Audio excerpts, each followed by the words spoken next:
Hello guys, welcome to ஐமோஸ் kitchen. இன்னைக்கு நீயா நானாவில் செஞ்ச பிரியாணி தான் நம்ம பார்க்க போகிறோம். ரொம்ப ரொம்ப simple and very very tasty biryani. இதுதான் என்னோடய ஃபைனல் ரிசல்ட். இப்போது நம்ம வீடியோக்குள்ளே போகலாமா?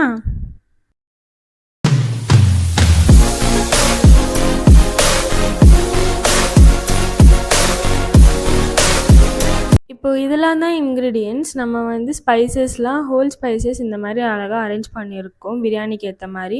அப்புறம் 1 kg சிக்கன் வாங்கி வாஷ் பண்ணி வச்சாச்சு. இஞ்சி பூண்டு பேஸ்ட்டு கூடவே பச்சை மிளகாவையும் போட்டு அரைச்சி அதையும் வச்சாச்சு. ரோஸ்டட் ஆனியன்ஸு, கொத்தமல்லி, அப்புறம் சிக்கனில் இப்போ ஒரு ஸ்கூப் கர்ட் ஆட் பண்ணிவிட்டு நம்ம எடுத்து வச்சுருந்த இஞ்சி பூண்டு பேஸ்ட் மசாலாவை சேர்த்துருங்க. ரெட் சில்லி பவுடர் சேர்த்துக்கோங்க.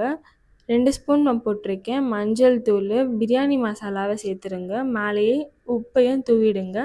ரோஸ்டட் ஆனியன்ஸ் நம்ம எடுத்து வச்சுருந்தோம் இல்லையா, அதையும் நம்ம இதில் சேர்த்துக்கலாம். கொரியாண்டர் அப்புறம் புதினாவையும் சேர்த்துட்டு மேலே லெமனை பிழிஞ்சு விட்டுருங்க. பிழிஞ்சு விடுறப்போ சீட்ஸ்லாம் இருந்தால் அதை எடுத்து தூக்கி போட்டுட்டு இப்போ நீங்கள் மேரினேட் பண்ண ஸ்டார்ட் பண்ணலாம். மேரினேட் பண்ணிவிட்டு ஓரமாக வச்சுருங்க. கூடவே நம்ம கீயையும் சேர்த்து மேரினேட் பண்ணிடணும். இப்போது ஒரு 15 to 20 minutes ஆச்சும் இது நல்லா மேரினேட் ஆனதுக்கப்புறம் தான் நம்ம சமைக்கிறோம்.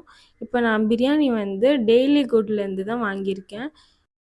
இன்னொரு பெரிய பிரியாணி கடாய் நீங்கள் எடுத்து வச்சுக்கோங்க. அதில் ஆயில் விட்டுட்டு ஆனியன்ஸ் போட்டுக்க போகிறோம். இதுவும் நல்லா ரோஸ்ட் ஆகி வர்றதுக்கு மேலே நம்ம உப்பை சேர்த்துக்கலாம்.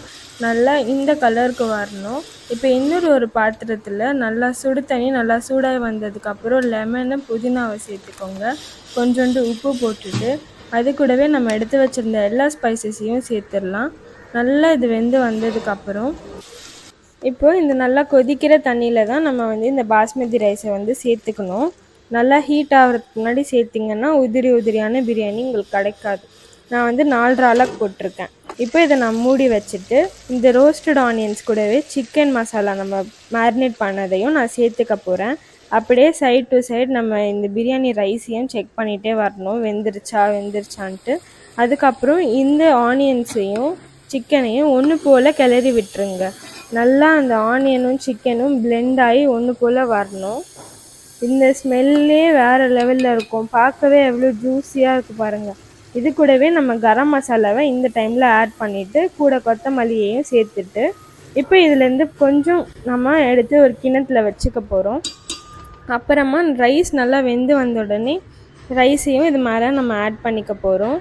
ஃபைனலி அகெயின் நம்ம கீயை போட்டுட்டு பிரியாணியுடைய இந்த ஜூஸ் இருக்கு இல்லையா, அது இப்போ நம்ம அதை வந்து ஃபைனலி ஸ்ப்ரெட் பண்ணி விட்டுடணும் இது மேலே.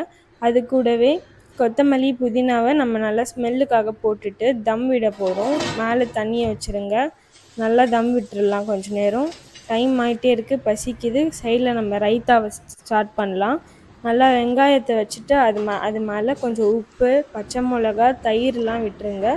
நல்லா இதை வந்து பிசைஞ்சு எடுத்துக்கோங்க. அவ்வளோதான். இப்போ தம் வந்து ஓப்பன் பண்ண போகிறோம்.